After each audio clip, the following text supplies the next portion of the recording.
Hey guys, I'm gonna start my timer here. Oh, it turned off.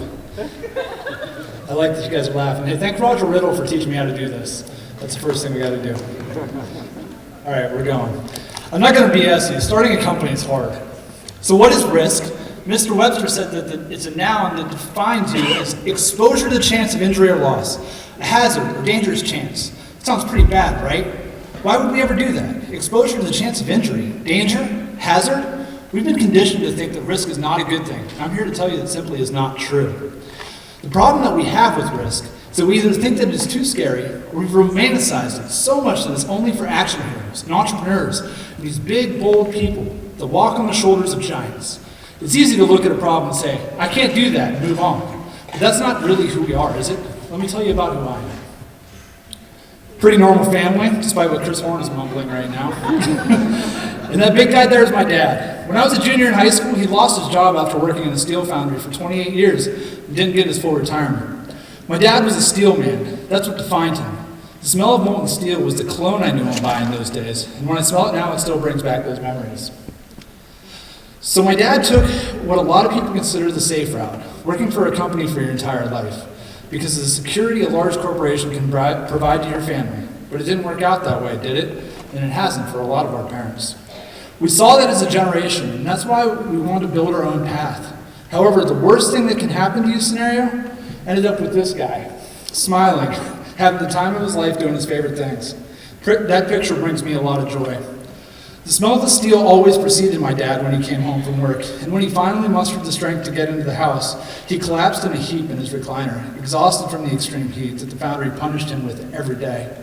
We all feel like that from time to time. But when we don't stake a claim for our future, somebody else will, and that future will claim us. So like any rationally thinking kid out of high school wanting to seize my own future, I joined the Army, because 18. Which was personally one of the best decisions I ever made. The Army taught me a lot about myself and the world, and about the different type of people that are in it. Most importantly, it taught me about real risk, danger, and how to mitigate it. It also taught me how to suck. You see, in life, there are going to be really hard times. No matter what your profession, sometimes you just have to embrace the suck. Let it overcome you and realize that you are going through it at the moment is not the end of the world. It's not dangerous. It's not really what risk is. When you look around, it is the people who are next to you that make taking a chance worth it. One of the most important points of my talk is happening right now. Do not wait to get shot at to realize that taking a chance on starting your own business isn't a risk. It's improving your chance to be your own hero. I joined the infantry to save lives. Kind of counterintuitive now that I think about it, but what that experience gave me was perspective. When I was getting out of the Army, I was on a plane and heard about this kid in Detroit who had his foot amputated due to exposure. This was happening in Kosovo and Afghanistan when I was there, but I just couldn't fathom it happening at home, where my father built steel, in the foundry that built the free world. I had to stop helping other countries and do everything I could to put an oxygen mask on back home. So in case you were worried, our team actually solved Rust Belt brain drain back in 2010. This is where you're supposed to laugh. So. I co-founded a media company focused on urban revitalization with another guy, and we bought into each other's crazy. Lesson number 2, find someone that buys into your crazy, because it's not any fun to try and change the world alone. Now this guy, A, Milne, and my mom probably had the most influence on who I am as a person. So we're talking about risk. I want you to do something for me that might sound weird, but Mr. Rogers did it first. And it did it for a very good reason. I want you to think really hard about the people that would support you no matter what, the people that you love and the people that love you. Close your eyes quietly for 10 seconds. I'll keep the time.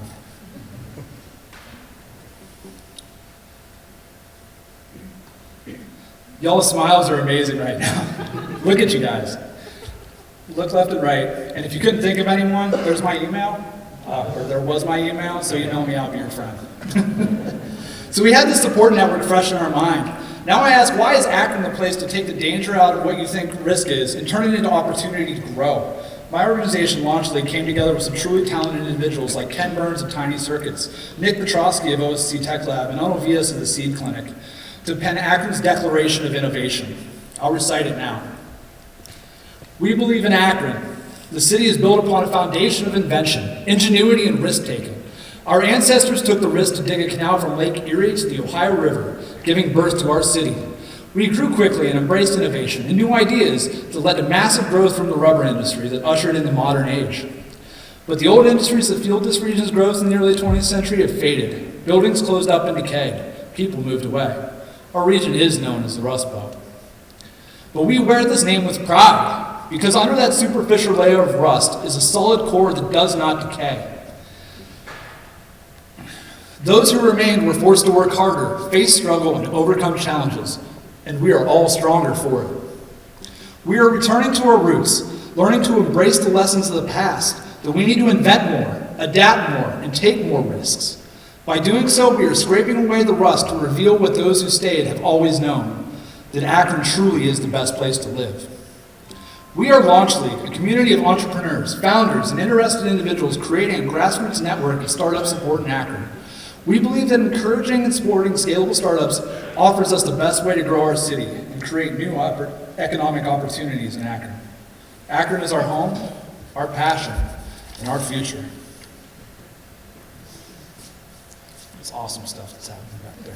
That's some of the amazing things that are happening in Akron.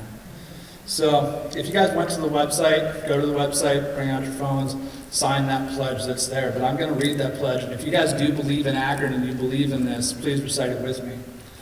We are the doers, the founders, the investors, and interested citizens who endorse the principles in this document and take the responsibility to support a community of startups in Akron.